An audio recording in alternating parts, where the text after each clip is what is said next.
নমস্কার সবাইকে, আমার নতুন ব্লগে সবাইকে স্বাগত জানাই। আমি সঞ্জিত, আমি লাইফস্টাইল ব্লগ বানাই। তো আজকের যেমন কি তোমরা পুরাতন যারা তারা জানোই, আমাদের রোয়ার আমরা এবারে চাষ করেছি অনেকটাই। তো এবারে আমি দেখাই কন্ডিশন, ঠিক আছে? এতদিন আমি আসিনি মাঠে, তো আজকের মাঠের অবস্থাটা দেখাই। দেখো এদিকে কত সুন্দর রোয়া হয়েছে, দেখেছো?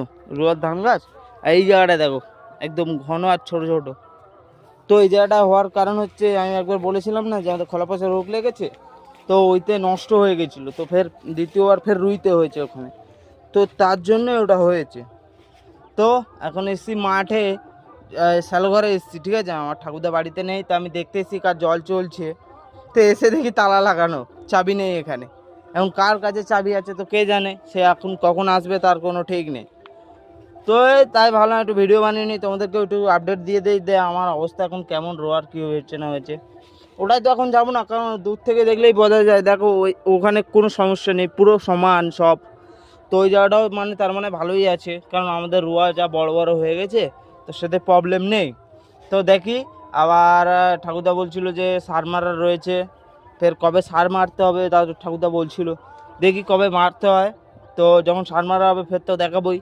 আগে দেখে নাও কন্ডিশনটা, দেখে নাও। প্রচুর রোদ, যেতে পারছি না ওধারে, দেখেছো কত সুন্দর না? দেখো শুরুতে কেমন ছিল আর এখন কেমন, দেখেছো? কত সুন্দর লাগছে, দেখেছো কত সুন্দর লাগছে, তাই না? তো এরকমভাবেই চাষিদেরকে কাজ করতে হয়। গোছের গোড়ায় খোয়ালি করলাম, খোয়ালির সময় তো দেখালাম ভিডিও। তো এরকমভাবে এরকম করেই করতে হয়, আর খোয়ালি করতে হবে না, খোয়ালি একবারেই যথেষ্ট। কারণ ঘাস হলে তারপর খোয়ালি করতে হয়।